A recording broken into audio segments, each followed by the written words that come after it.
প্ৰণাম জিকে প্ৰেক্ষাপটৰ সমূহ দৰ্শকক স্বাগতম জনাই আজি আমি আমাৰ অনুষ্ঠানলৈ আগবাঢ়িছোঁ কিন্তু অনুষ্ঠান মানে আজি তেনেকুৱা বৰ বিশেষ নাই সেইকাৰণে আমি ঘৰতে কৰিবলৈ ওলাইছোঁ কিয়নো চৌদিশে বানপানী এতিয়া যদিও কমিছে তথাপিও বৰষুণ মাজে মাজে আহে যিকণ কমে আকৌ বৰষুণটোৰ কাৰণে আকৌ কিবা এটা কাম কৰিবলৈ আগবাঢ়িলেও যাব নোৱাৰি আৰু তাৰোপৰি অসমৰ বিভিন্ন প্ৰান্তত এতিয়াও বানপানীয়ে আৱৰি আছে আৰু বহু মানুহ এতিয়া শিবিৰত আছে আমাৰ নগাঁৱত আছে এই আমাৰ এইটো ৰাস্তা যিটো নেশ্যনেল হাইৱে ৩৭ নং ৰাষ্ট্ৰীয় ঘাইপথৰ ওপৰতে মানুহে শিবিৰ পাতি বাস কৰিব লগা হৈছে বহু ঠাইত ইভেন সিদিনা মোৰ গাঁৱতেই এগৰাকী লোক মৃত্যু হ'ল কিন্তু তেওঁক আমি গাঁৱত থাকিও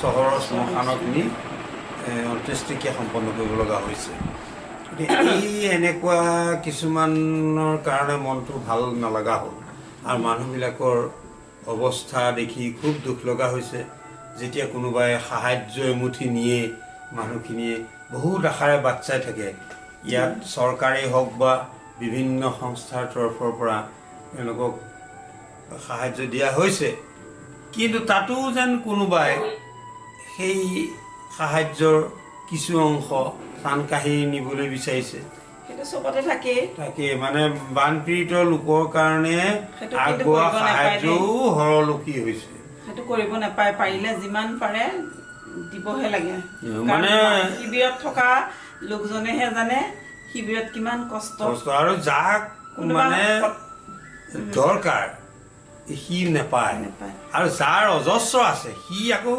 সেই দুখীয়াজনলৈ নিয়াটোৰ পৰাও মানে টানি আনিব বিচাৰে এই আপোনালোকে দেখিছে এতিয়া আমাৰ সমাজখনত মানুহ যিসকল দৰিদ্ৰ লোক আছে সেই তেওঁলোকৰ ওপৰতেই শোষণ নিষ্পেষণটো চলে আপুনি চাব আপুনি যদি গাঁৱৰ মানুহে ভালকৈ জানিব এটা ঘৰৰ ভেটি বনায় সেই পিছফালে এটা খাল খান্দি তাৰ পৰা মাটি উঠাই আনে এতিয়া ভেটিটো যিমান 1 ফুট যদি ওখ হয় খালটো 1 ফুট দ তাৰমানে তেলিৰ মূৰতে তেল বাকীসকল মানে ফপৰীয়া তেল নাই এই কাৰণে আমাৰ স্বনামধন্য শিল্পী ভূপেন হাজৰিকাদেৱে গাইছিল চিকিমিকি দেৱালীত বন্তি জ্বলে আন্ধাৰত কান্দে কোনে অকলে অকলে ওচৰা ওচৰি দুটি ঘৰ এটি ৰজা আনটো প্ৰজা ঘৰ ৰজা ঘৰে হাঁহে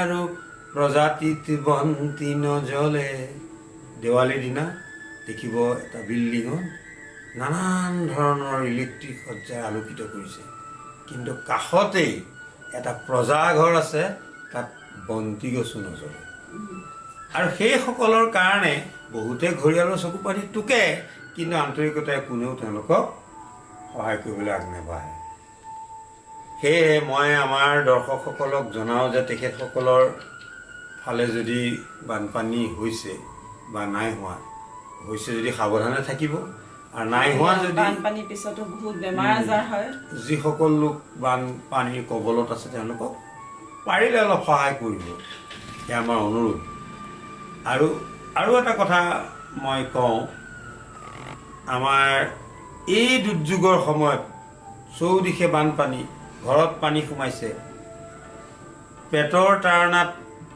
ল'ৰা তিৰোতা এৰি থৈ দূৰত আহি কৰ্মৰত মানুহজনৰ অৱস্থা কেনেকুৱা হ'ব নিউজত সদায় শুনি আছে যে আকৌ ঘৰৰ পৰা ফোন আহিছে যে বানপানী সোমাল বা চব বয় বস্তুবিলাক ক'ৰবাত থৈছোঁ কিছুমান পানীতেই ডুবিছে সেই মানুহজনৰ অৱস্থা কেনেকুৱা হ'ব মোৰ খগেন মহন্তদেৱে লিখা এটি গীতলৈ মনত পৰি গ'ল চিঠিৰ বোজা মই পিঠিত বান্ধি লৈ আছোহি পৰৰ চেনে কহিয়াই মোৰহে চেনেহিয়ে কিনো কৰিছে তাৰ কোনো গমকে নাপাওঁ খগেন মহন্তই অনুভৱ কৰিছিলে সেই পিয়ন এজনৰ মনৰ কথা তেওঁ দূৰত থাকে নিজৰ ল'ৰা তিৰোতাক ঘৰত থৈ বহুতৰে চিঠিৰ ভিতৰত মৰম চেনেহ তেওঁ কঢ়িয়াই ফুৰিছে, কিন্তু নিজৰ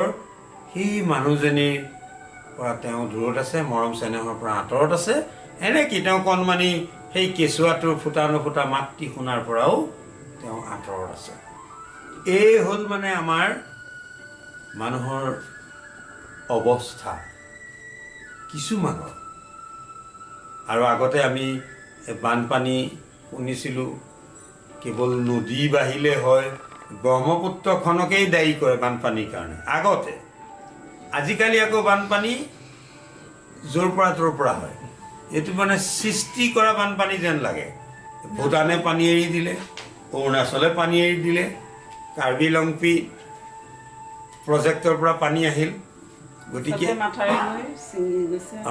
আৰু মাথাউৰি নিৰ্মাণ কৰিবলৈ যিসকলক দিয়া যায়, সামান্য তাৰমানে স্বাৰ্থৰ কাৰণে এই মানুহৰ জীৱনক লৈ হেতালি খেলি মাথাউৰিবোৰো কিন্তু খুব ভালদৰে নবনায়।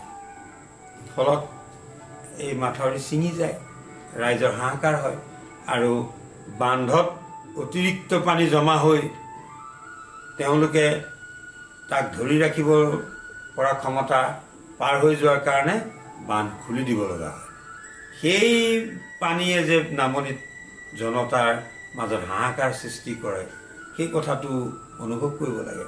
আজি ইমান সুন্দৰ প্ৰযুক্তি, এই প্ৰযুক্তিৰ দিনত মোৰ বোধেৰে এনেদৰে অতিৰিক্ত পানী আহিলে সেই পানীখিনি জনসাধাৰণৰ ক্ষতি নোহোৱাকৈ উলিয়াই নিব পৰা তেনেকুৱা ব্যৱস্থাও কৰিব লাগে, নহয় জানো?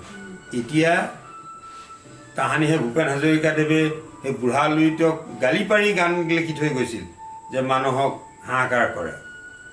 তেওঁ গাইছিল, বিস্তীৰ্ণ পাৰৰে অসংখ্য জনৰে হাহাকাৰ শুনিও নিশব্দে নীৰৱে, বুঢ়ালুইত তুমি বুঢ়ালুইত বোৱা কিয়, বিস্তীৰ্ণ পাৰৰে অসংখ্য জনৰে হাহাকাৰ শুনিও নিশব্দে নীৰৱে, বুঢ়ালুইত তুমি বুঢ়ালুইত বোৱা কিয়।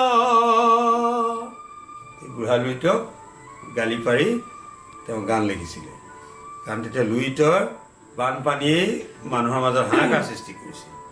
আজি যদি স্বনামধন্য শিল্পীগৰাকী থাকিলেহে আমি অনুৰোধ কৰিলোঁ হয় যে আপুনি এই বান্ধবিলাকক গালি পাৰিও এটি গীত লিখক। বান্ধৰ পানীয়েও জনতাৰ মাজত হাহাকাৰ সৃষ্টি কৰিছে। দৰ্শকসকল, আৰু কি ক'ম, ক'বলৈতো কোনো ৰাস্তাই নাই। আপোনালোকক আমি কিছুমান ধুনীয়া ধুনীয়া দৃশ্য বা ধুনীয়া ধুনীয়া কাহিনী সংগ্ৰহ কৰি দেখুওৱাৰ মানসিকতা আছিল, কিন্তু পৰিৱেশে সেইকণ সুবিধা দিয়া নাই। আৰু কিছুমান ঘৰুৱা সমস্যাও থাকে। আমাৰ ঘৰুৱা সমস্যা বহুত আছে, কাৰণ বাবুটো আৰু এই বৰষুণ বতৰো বেয়া, এই বতৰ বেয়া অৱস্থাত বাবুটো ক'লেও নিব নোৱাৰোঁ, কাৰণ জানেই বাবুটো অসুখীয়া। এতিয়া বাৰু সি ঠিকেই আছে, আৰু কিছুমান ঘৰুৱা সেই সমস্যাৰ কাৰণে আমি ক'লেও যোৱা নাই ওলাই।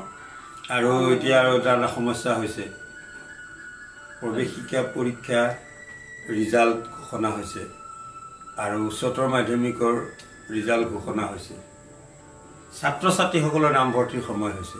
এনে সময়তে বানপানী আৰু প্ৰকৃতিৰ প্ৰতিকূল অৱস্থা, ফলত চৰকাৰে গৰম বন্ধকে আগুৱাই আনিবলৈ বাধ্য হৈছে। আৰু বহু শিক্ষানুষ্ঠানত এতিয়া আশ্ৰয় শিবিৰ আছে। মই পঢ়া মোৰ নগাঁৱৰ স্কুলখনতো আশ্ৰয় শিবিৰ। ঠিক নাই, এনেকৈ থাকিলে আৰু গৰম বন্ধ পিছুৱাই দিব লগা হ'ব পাৰে, কাৰণ মানুহবোৰে যিহেতু তাতে আশ্ৰয় শিবিৰ কৰি আছে। এতিয়াও নগাঁৱত শুনি আছোঁ স্কুলবোৰতে আশ্ৰয় শিবিৰ কৰি। এতিয়া আজি শুনিলোঁ গহপুৰত বোলে জলপ্ৰলয়, ৰাস্তাৰ ওপৰেৰে পানী বাগৰিছে। চিৰাং নদী, অৰুণাচলে চিৰাং নদী বহাৰ কাৰণে হৈছে। গতিকে নগাঁৱৰ ফালেতো এই খুব কম সময়ৰ ভিতৰতে দুবাৰ বানপানী হৈ গ'ল। কামপুৰততো চবতকৈ বেছি। গতিকে আমি প্ৰাৰ্থনা জনাওঁ ভগৱন্তৰ ওচৰত, প্ৰকৃতিৰ ওচৰত, যে তেওঁলোক শান্ত হয় আৰু মানুহক অকণমান সকাহ দিয়ক, আমাৰ দৰ্শকসকলৰ তেওঁলোকেও প্ৰাৰ্থনা জনাব আৰু আপোনালোক সাৱধানে থাকিব আৰু পাৰিলে বানপানী কবলত পৰা লোকসকলক সহায় কৰিব। তাৰ পৰা অহা যদি কিবা মানুহে সহায় প্ৰাৰ্থী পায় মানুহবোৰে তাৰ পৰা লাভ খাব বিচাৰিব নালাগে আৰু মানে এইটো মনোবৃত্তি ত্যাগ কৰিব লাগে। এইবোৰ বেয়া কথা। আৰু এতিয়া শাক চব্জিৰ দাম একদম সাংঘাতিক হৈছে। ভোল 120 টকা কেজি, জিকা, মানে প্ৰতিটো বস্তুৱে। আৰু তাতে আকৌ ভোটৰ ওপৰত দানৰ পৰা আদি পৰিছে চিণ্ডিকেট। এই চিণ্ডিকেটবিলাকৰ কাৰণেও বয় বস্তুৰ দাম আকাশলংঘী হৈছে। এই ক্ষেত্ৰত আমি চৰকাৰলৈও অনুৰোধ যে এইবোৰ নিয়ন্ত্ৰণ কৰক, সৰ্বসাধাৰণক সকাহ দিয়ক। এতিয়া আমাৰ দৰ্শকসকলক আমি অনুৰোধ জনাওঁ যে তেখেতসকলে কি অসুবিধা পাইছে নাপাইছে আমালৈ আপোনালোকে কমেণ্ট বক্সত লিখি জনাব। তেতিয়া আমিও আপোনালোকৰ সেই সমস্যাবিলাক সমাধানৰ কিবা উপায় চিন্তা কৰি আমাৰ চেনেলৰ জৰিয়তে আপোনালোকলৈ আমি পৰামৰ্শ আগবঢ়াম বা বিভিন্নজনক আমি সহায় সাৰথি কৰিবলৈ আমি অনুৰোধ জনাম। গতিকে আপোনালোকে আমাৰ এই ভিডিঅ' চাই লাইক বা শ্বেয়াৰ কমেণ্ট এইবোৰ কৰি দিলে আমি অলপ উৎসাহিত হওঁ। আৰু নতুনকৈ যিসকলে চায় তেওঁলোকে যদি ছাবস্ক্ৰাইব কৰি দিয়ে আমি আৰু আনন্দিত হওঁ। এতিয়া ছাবস্ক্ৰাইব কৰিবলৈ কিন্তু নাপাহৰিব। গতিকে বেছি নকওঁ আৰু, কাৰণ পৰিৱেশবোৰো বেয়া। আপোনালোকৰ মনো বৰ দুখতে আছে। যি কি নহওক পুনৰ আপোনালোকলৈ শ্ৰদ্ধা জনাইছোঁ আৰু ভগৱন্তৰ ওচৰত প্ৰাৰ্থনা জনাইছোঁ যেন প্ৰকৃতি শান্ত হয় আৰু ৰাইজক সকাহ দিয়ে। পুনৰ শ্ৰদ্ধাৰে আজিলৈ আহোঁ। প্ৰণাম।